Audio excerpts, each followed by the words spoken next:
It's my life. Lazy. It's my life. I got dirty. It's my life. I wanna shopping. It's my life. Money. Yeah.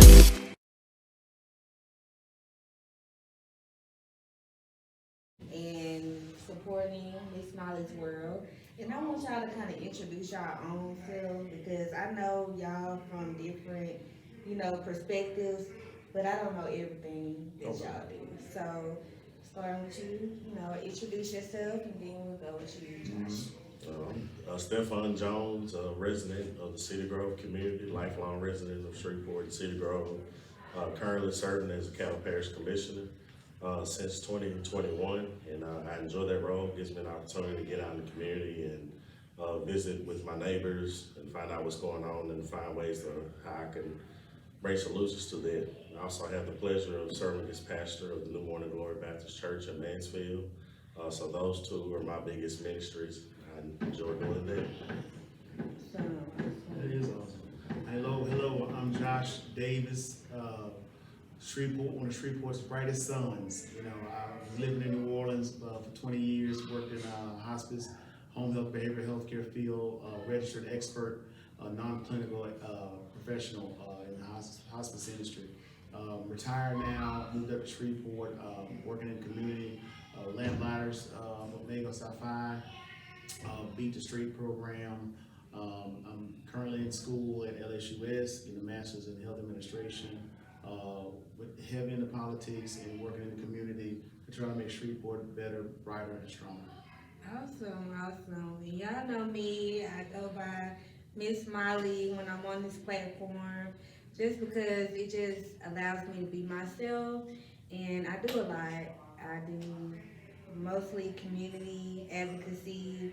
I'm a case manager, but y'all know about me. Just check out my other videos. Today we're going to talk about politics and protests, and we're going to kind of just have a basic conversation on how important it is and the things that we are working on to try to change that.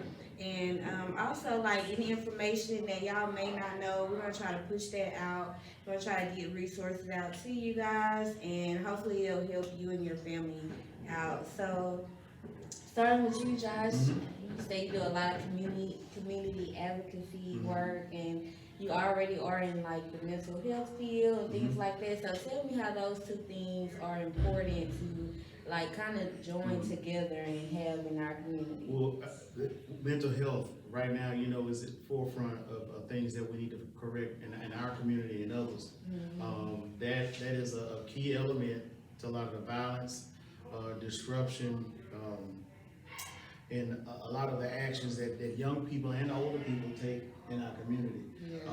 There's PTSD for people who have not been to war. Oh wow. Their lives have been so traumatic that they have PTSD and clinically, categorized as such. So, working in the mental health field, medical health field, behavioral health, it allows me to really understand and see where somebody is at, Right. where they are and what they've been through, because you have to listen to everybody's story. They got a story, they got stuff that's going on with them, and you can't, put a deaf ear or turn a blind eye to that. Right. So right. it's important that we understand what's going on and how we can help, them manage the problems. 'Cause some of these problems ain't fixable. Right. Some things happen when you're 13 years old to you. It can traumatize you for life. Yeah. You just have to learn how to deal with certain things. Mental health. It's kind of like how your body gets sick. How they have your body gets the flu. Right. Get pneumonia. The same thing happens to your mind. And if you don't take that chicken soup for your mind will be sick. Or if you don't have proper, exercises or someone that can help coach you and mentor you, have that happy place, have that me time, have creative outlets, to deal with some of those things. That's where a lot of the violence comes from. So in our mentoring programs with the Lamplighters and Beat the Street programs and other different things that we do in the community, we try to offer creative ways for young men and women, you know, to express themselves, to see what's going on, you know, to not bottle that stuff in, because you know how things can go. You know, you open up a Pandora's box, and a lot of things come out that they don't want to come out, and then it comes out the wrong type of way. So you know, there's a saying called on site. I'm getting you on site. You know that's violence, that's behavior, that's coddled up energy that need to be used in a positive way, but people are using it in a negative way. So what we want to do is partner with everybody that we can to help these young people and people that's not young either. You know, it's important that we all take a part of building our mental health and building our communities in a certain way. But here's a problem. Here's a major problem. The regular person doesn't know or understand behavioral health. Oh, he crazy. Oh, she just crazy. She just this, and that term is used loosely, right? Because you think about it.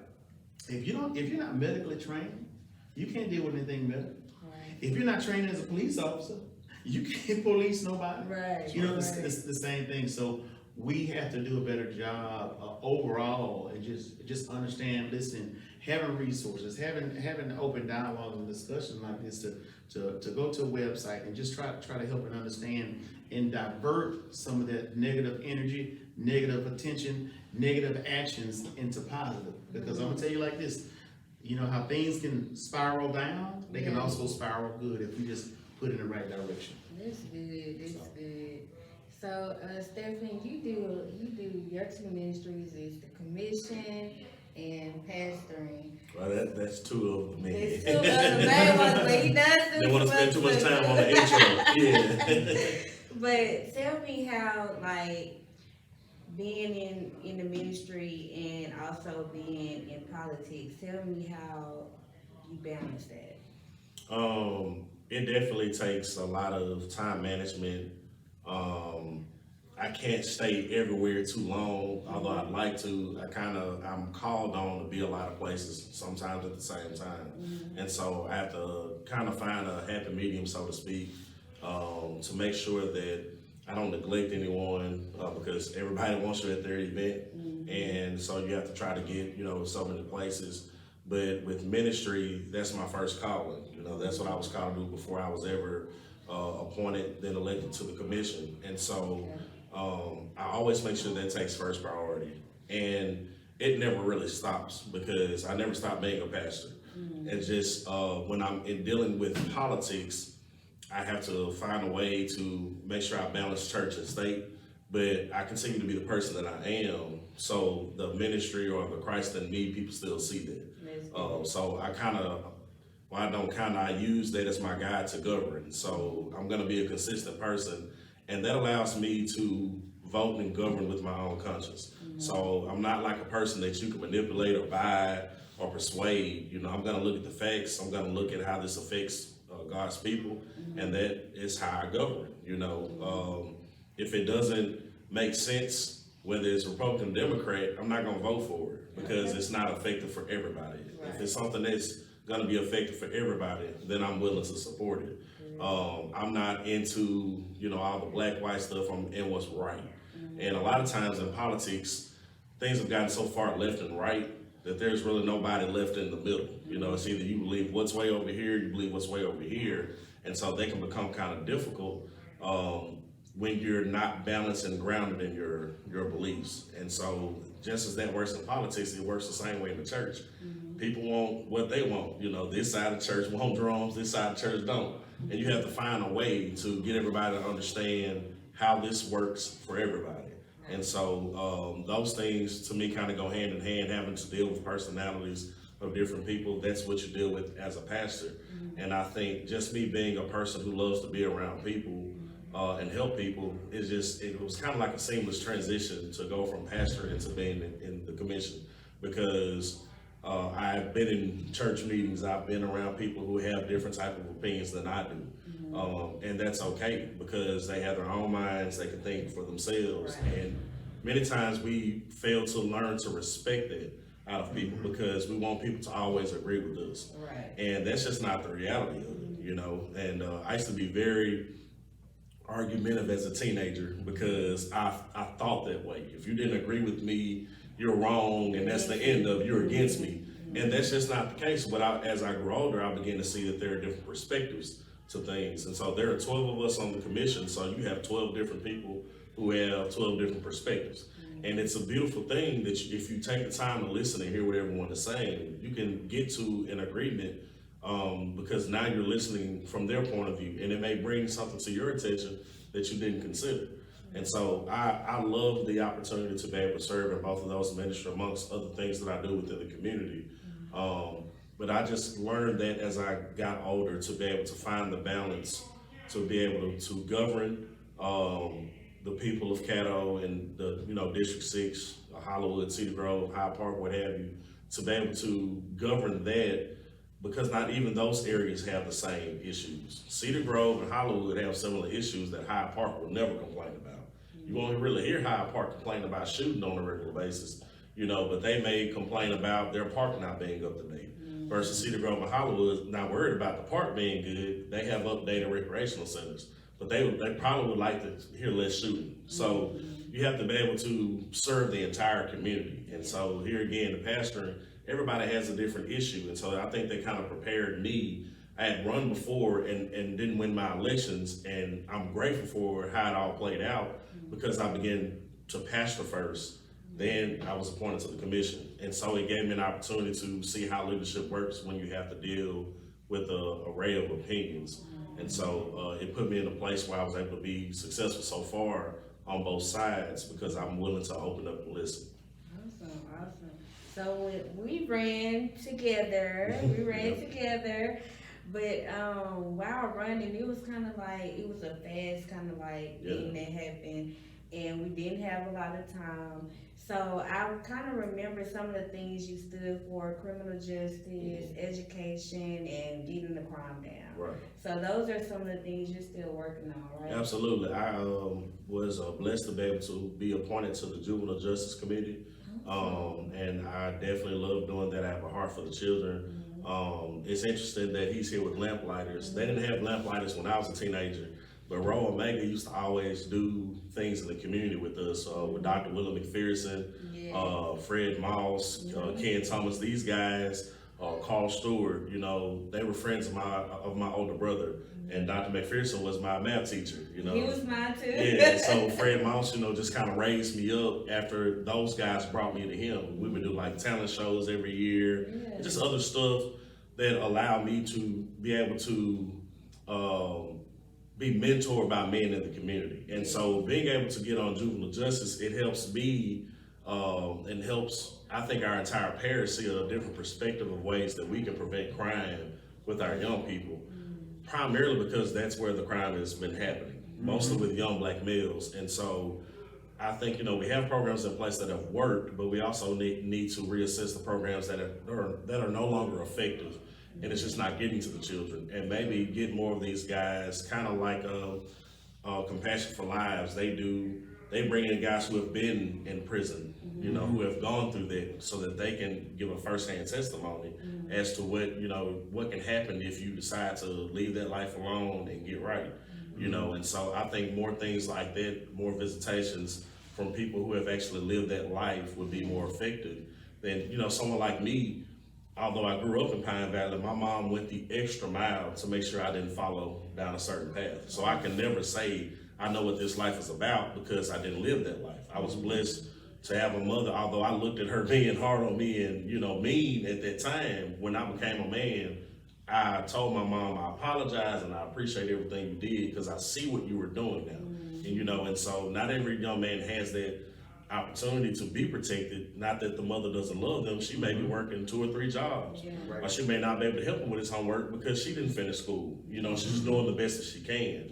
And so I'd like to find ways to heal the entire family. While we're working with the young person in juvenile justice, I like to make sure that the mother or the father is able to go through an adult literacy program if they don't have their GED, or if they don't feel like they can read at a certain level. I like to see us partner with Caddo Parish Schools and other entities to be able to make sure that not only are we getting this child out of trouble, we're making sure that when he goes back home, he has a home that he can be educated in, that he can be loved in. you know, and so, that just goes, it breaks down to so many different moving parts that affects crime in our community. But I think, that's a good place to start with our children, and so. That's right. That's why I was so excited when I was appointed to that committee, because I was like, oh yeah, this is something that I know about and I can do. Put your heart into it. Mm. So let's roll right into lamplighters. Is that? So tell me about lamplighters. Yeah, I work with them. I've recently moved back up here and working with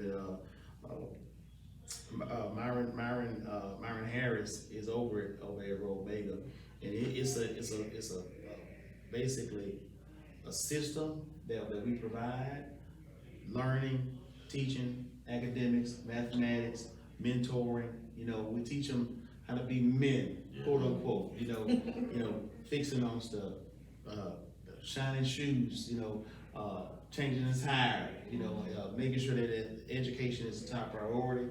You know, we have them involved in sports, but we want to keep them off the streets. You know, and in books, in programs, and being gentlemen. You know, having morals and values. You know, I always say, you know, I don't have a son. I taught my daughter everything I know, but there's a lot of kids that need daddy out here, and I think that's a big part. That's why I try to stay involved in it as much as I can, and when I'm able to, because you know the balance of man and woman is so important and so missing in today's society. You know, everybody has chromosomes. Everybody has this, has that. Well, you know, a man and a woman make that child. It's a part of that child as a man. It's a part of that child that's helping that woman. And if you don't have those two components in there, working on that child, you could miss some important details. You know, a daughter needs her dad. A daughter needs her mom. A boy needs his dad, and the boy needs his mom. It's just how we're designed. And so I know that life itself sometimes can be frantic and hectic, and sometimes you know, for whatever reason, children's dads aren't there. Well, guess what? That's what we here to try to help step into that gap and bridge those relationships and help propel them into a brighter future. Yeah. You know what I mean? That's the main thing that I can say, because we do so much, and it's sometimes it's just the little things. You know, teaching them how to shake a hand. Right. You know, teaching them how to have proper dinner etiquette. Different things like that. Reading, you know, just a lot of times, you know, it's a staggering statistic about, you know, young black men. Our reading level are at the lowest of everybody. Yeah. And you want to know why that is? Not because black men are ignorant or stupid or derelict. No, it's because nobody working with them. A young black boy can say the lyrics to every Future, what's these Migos and all them, every song out there, can bounce a ball up and down, play the video game. You can't beat a young black boy at 2K. You can't do it. But they just not reading. Nobody's working with them on that. That's all it takes. And so that's what a lot of our organizations and organizations here in Shreveport just try to help with our literacy. You know what I mean? Because a lot of things that's happening in our society now, especially in Shreveport, is because we're not reading. We're not reading. We're not doing that. So that's one of the things that I'm pushing for, and that Lamplighters, Beat the Streets, and the other, you know, Boys Club, Boys and Girls Club, a lot of organizations are pushing for. You know what I'm saying? So we just make that strive to be a part. Hey, how you doing, sir? And be a part to make sure that we can excel and grow and develop these young men and women in literacy and advocacy in Shreveport. Awesome. So, all right. So we're gonna give Mr. Burrell a chance to introduce himself, and I know some of the things he does as well. But I want him to represent himself and say all that he does, because he does a lot as well. I do better when people ask me questions, because once I get started, you know, I don't know where to stop. Okay, well, just tell us, like, okay, you're cattle commissioner for District 5, right? And you do the fee. Okay, let me just. Yeah. This way. Okay. I'm Roy Burrell. I'm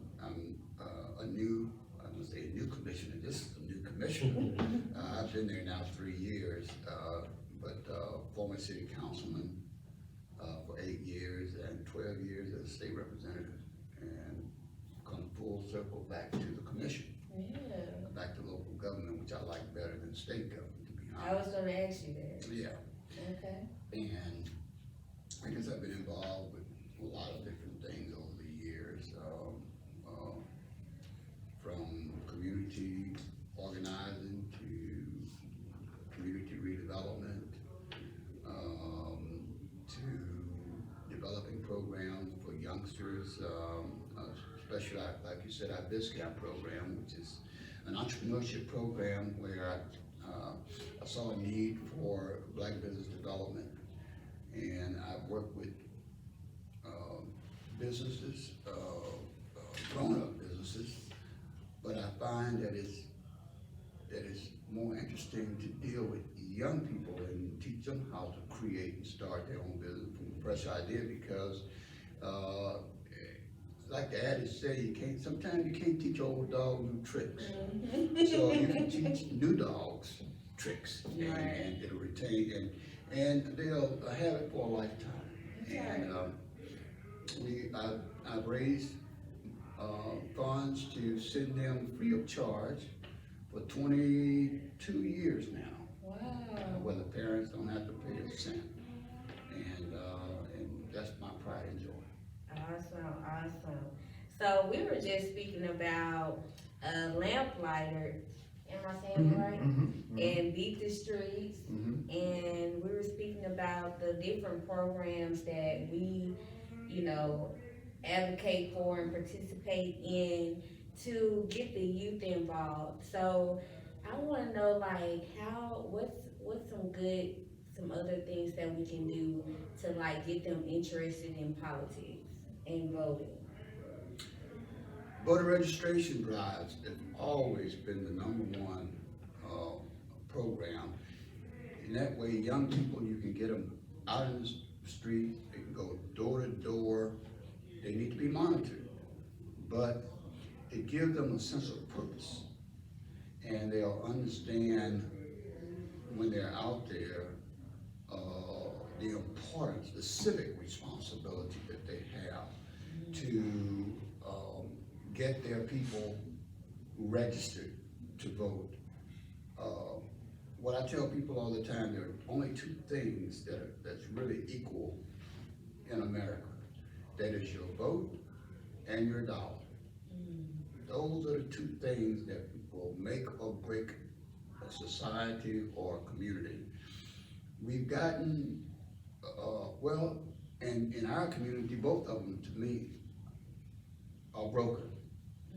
We don't do enough voting. We do not educate our people well enough to understand the importance of the vote and how to use our dollars. Those are the 2 things that really drive a democratic society. Got you. So Stephen, tell me what you think in that case, like, what's some things that we can do to make sure that the youth are interested in politics, like when we get older, like, someone's gonna have to take these seats. So how do we get them interested? How do we prepare the upcoming youth to be ready for politics? I think one place that we've got to start, and Commissioner Varela tell you, as I said earlier, I can be a middle of the aisle kind of guy. I just kind of vote where things make sense to me. And I think we have to show our young people that we can get along as governors. Something I appreciate about Commissioner Varela is his mentorship. When I got on the commission, anytime we've traveled for trainings or anything like that, he's always looking out for me, making sure I am where I need to be, suggesting things for me to do. And so I appreciate that. I like to see us do something like that. Commissioner Ken Epperson reinstituted this year a commissioner for a day. And I like to see us do that, at least once a quarter. I would say not, once a year, but at least once a quarter, where we can bring 1 or 2 young people with us from possibly schools in our district. And I think he did Huntington, where he brought maybe 6 or 8 students over from Huntington, and brought them, and they spent the day, with the commission. And so I'm gonna put my hand up there too. Just a little 4A love, ain't no, and I graduated from Shreve. But nevertheless, I like to see us do more things like that. And so, my middle son is extremely interested in politics. Well, that's because he sees me doing it. And not every young person can see that. And so what they see is what the media shows them, that we don't get along, that it's Republican versus Democrat, it's white versus black. And that's really not the case. There are several times that we are supporting things that our Republican colleagues are doing because it makes sense for everybody. But they don't show that. They don't show us getting along. They don't show us putting policies together that will affect the entire community. And so they need to see that. And to do more programs like Commissioner for a Day, I think would be pretty cool, especially if the city would get on board as well, and the Cattle Parish School Board would get on board as well, to allow young people to come in and spend the day with us, see what we do on a daily basis. I mean, from 8 that morning to 5 that evening, and even possibly sit in on a meeting and see how policy works and how we put laws together and how, we vote to approve those laws, because they may not understand the process. And so I think that goes beyond what they may teach in civics. And to my understanding, some schools don't even offer civics anymore. It was a requirement when I was in school. And that was something that really struck a chord with me when it came to politics, because my civics teacher went beyond what was in the book. He really broke down, how the democratic process works. And I think once they understand that, they'll probably be more inclined to want to vote, because then they'll understand how important their vote is. The fact that Commissioner Burrell and I work for the citizens. They don't work for us. And so when they realize where the power lies, I think it'll give them a more incentive to say, well, I control this. I control who I put in that seat, and maybe they'll be more inclined to get out and participate. Let me add to that, because Stephon is correct. Not only the policy, they may not understand the policy. What I found with youngsters, when they ask me, what do you do? I'll say, well, okay, you drink water every day. I help control that water that comes into your house. The police ride down the street. I help control that police. It dawns on you, you do it. I mean, you affect those things. Yeah, these are things in their everyday lives that we affect. And not just kids, adults don't understand that. And I think that when we come back to civics, as Stephon said, it's no longer in school. That is one of the travesties that we have now in our schools, is not teaching civic responsibility. And I really, personally, it may sound a bit pessimistic, but I think it was taken out on purpose. That's a plan, right? As part of the plan, because the black community was getting more involved in the political process and understanding the political process. But what do you understand? You first learn it in school in civics, and then you use it. Right. So I think that we have gotten away from those things that have brought us where we are today. Gotcha. Okay. Mr. Johnson, I'm ask you the same thing, because you do like mentoring, and what is some things that you can do or that we can use from like the mental health perspective to get the kids more, like you work with more like the kids that need a little more living. So how do we get those kids and those families interested in politics? Well, I'm gonna tell you right now, it's a step-by-step, brick-by-brick process. Sometimes in different families, that's the furthest thing from their mind. They're worried about basic needs and necessities. And a lot of the dogma that they know is, it ain't gonna matter no way. So we're talking about changing a mindset. We're talking about changing, generations of that thought process. So what do we do? Let's try to tackle this real quick. I say it starts with education. It starts with being an example. I love that example, man. That is so awesome. And you know, I can't help but be inspired by you. I mean, that's awesome. I'm so glad to meet you. I didn't know who you were, man. I didn't either. Yeah. my parents would talk about you, man. I mean, you know, that's awesome. So, you know, seeing people who look like us doing it and doing it the right way, no scandals. Okay, you got to do right. Okay, and so to be a good example, because I'm gonna tell you right now, you can take the most troubled teenager, you can take the best teenager that you want to. Everybody's motivated by something. And so like I was speaking earlier, if you take the time to find out, pull back those layers, take some time to see what's going on. You could reach them. And so I'm gonna tell you right now, it's a multi-layered process. It's step by step, but I'm gonna start, to answer your question, I start with the examples. Yeah. Men who look just like them, doing it and doing it well. Giving a firm example, and then we have to educate too. Show the truth, not what certain powers that be want us to learn or want us to be. You got to take a step further. I think I said it a little earlier, and that's exactly it. So it's a multi-layered problem with multi-layered solutions, you know. And I'm going to go ahead and say multi-year solutions, because you have to break some of the thoughts from generations down with that particular instance. So I hope that our upcoming elections, you know, come out very prosperous, and they can lead our young men and women, you know, to better and brighter days. So, you know, people are always on social media, watching the TV so much. It's not everything's so electronic and technical right now.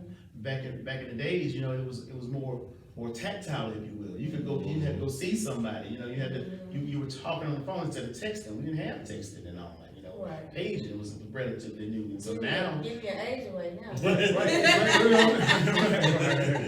You know, we say pledge allegiance system. That's what you know. Right. But you know, if we can somehow utilize the technology we have to help, because everybody has a little phone with all the information in the world right at our fingertips.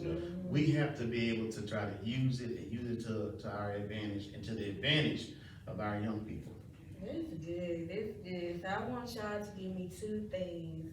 I want y'all to tell me, like, one thing that you're gonna do to help this upcoming election, like help get the information out to our people, and tell me one thing that's important.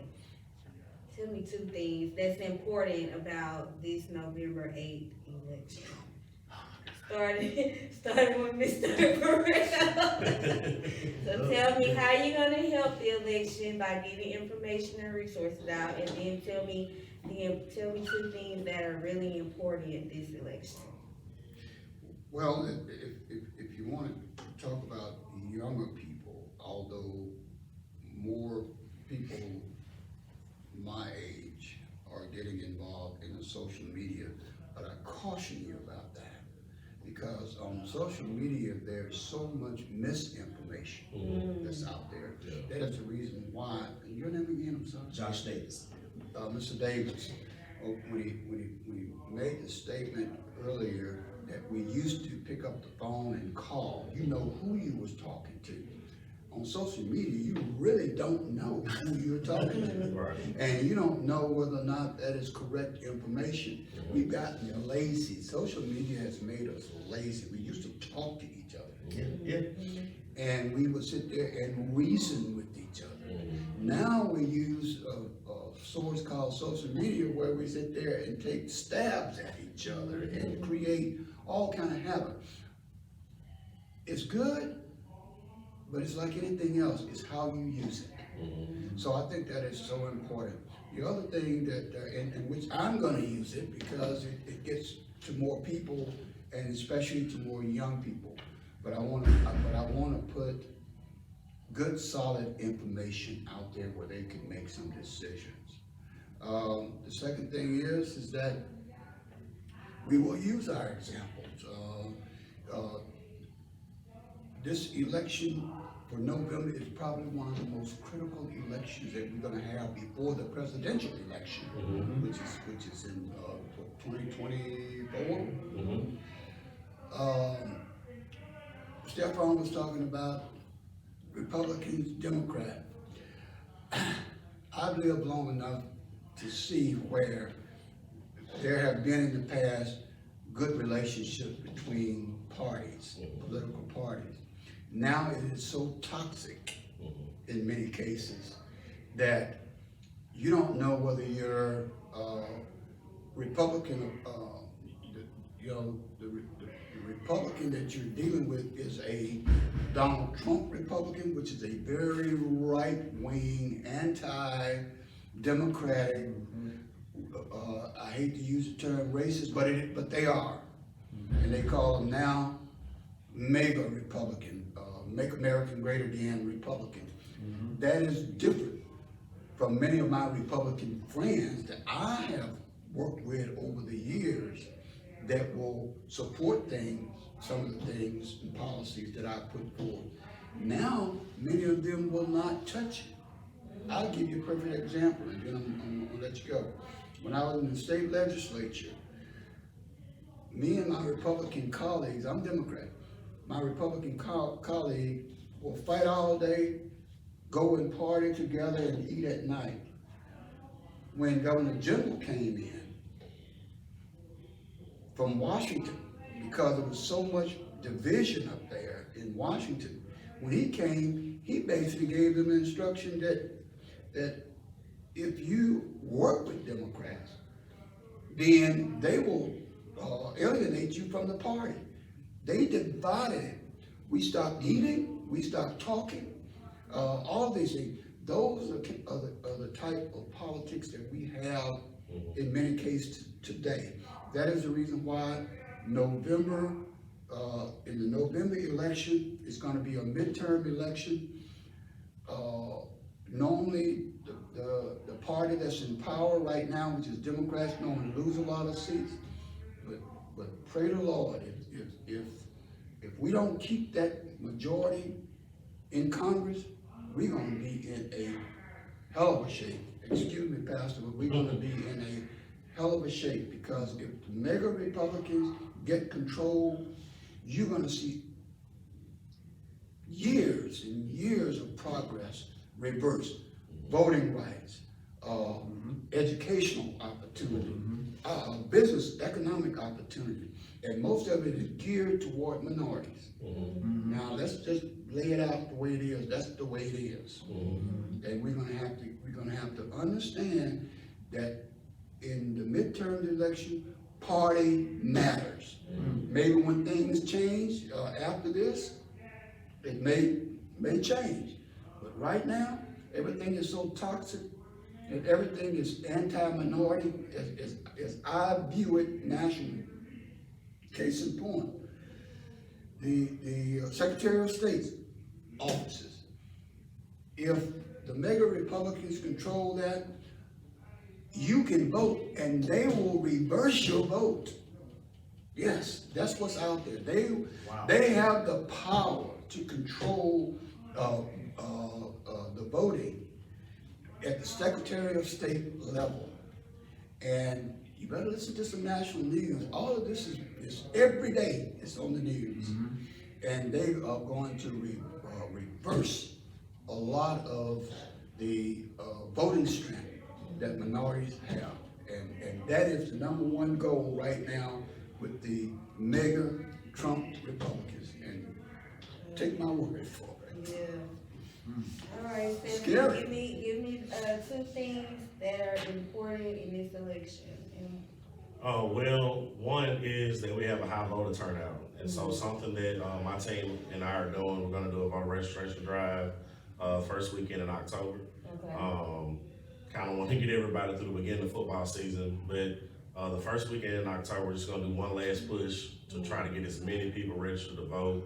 And I think with it being just a month away from the election, that people will remain enthused. One thing I spoke with the team about is not doing something so early that we get people registered to vote, but then they lose, interest because you got 2 or 3 months where they're just kind of sitting around. And maybe not, people are not knocking on their doors, so to speak. Because, when you're running an election like our local election coming up for the mayor's race, there are so many candidates, and, not everybody's gonna get around and make their voice be heard. Right. So some of these people, may not have, the access to the information that the rest of us have. Although technology is prevalent, it's not necessarily affordable. And so, definitely wanna make sure that we're trying to get the word out to that. And then what I want everyone to do is to, something that I'm finding important in this election is to look at the state of our city and truly vote for who we believe will carry us to a better place than where Shreveport is right now. Whether that be re-electing the mayor or voting in a new mayor, whether that be re-electing the city council persons if they're up for re-election, or voting in new city council persons. We even have a Senate race that's coming up in November as well. So we need to. U.S. Senate. The U.S. Senate race, thanks for clarifying that, because state Senate is next year. Right. So a U.S. Senate race is coming up in November, for Kennedy's seat, and so. And he's a mega Republican. Do we re-elect him? Do we put someone else in? We have to really not just go in there and push a name. We need to be informed of who's on the ballot, what their priorities are, and how that lines up with what we want to do. We can't say that we want young people to stay here and we just tell them who they go vote for. No, we need to teach them here again about the process and help them research each candidate. And if a candidate cannot clearly tell you what their plan is, that's probably somebody we don't need to be putting in leadership. Right. And so, I definitely want to emphasize voter education and make sure that we register people to vote. Awesome. So real quick, we got like 2 minutes, y'all. Josh, tell me 2 things that you think is important in this upcoming election, November 8th. The obvious choices. Mm-hmm. The person that gets in all of these elections, that's the most important. Mm-hmm. So we have to get online. We have to use word of mouth to see who's gonna direct these constituents, our city, Right. and our communities in the right direction. That's the key. Yeah. And so, who is it? We have 6 Democrats, 2 Republicans, 2 independents, 1 libertarian, just for mayor. Right. Who do we pick? Right. I mean, who's coming next? It's Right. it's like a bag of Skittles. I mean, what, So it's important. It's very critical. That's the most critical thing I have to say is who to choose, who we exercise our right to vote with. So I agree with you, Stephon. I'm doing a voter registration too. The first weekend in October. Maybe we can collaborate on that. Definitely. But we have to get the numbers out. We got to keep it up, and we have to dismay feelings of doubt and mistrust in the system. Right. Just because it seems like it's not right, well, it is. Your vote counts. We have to make sure that we're diligent and intentional about our votes. So those are my 2 things. Awesome. Thank you guys for coming. Thank you for supporting me. Thank you for getting the information out to our people. Y'all go and vote. Make sure you register. If you don't do it for us, do it for yourself. All right. Thank y'all. Thank you.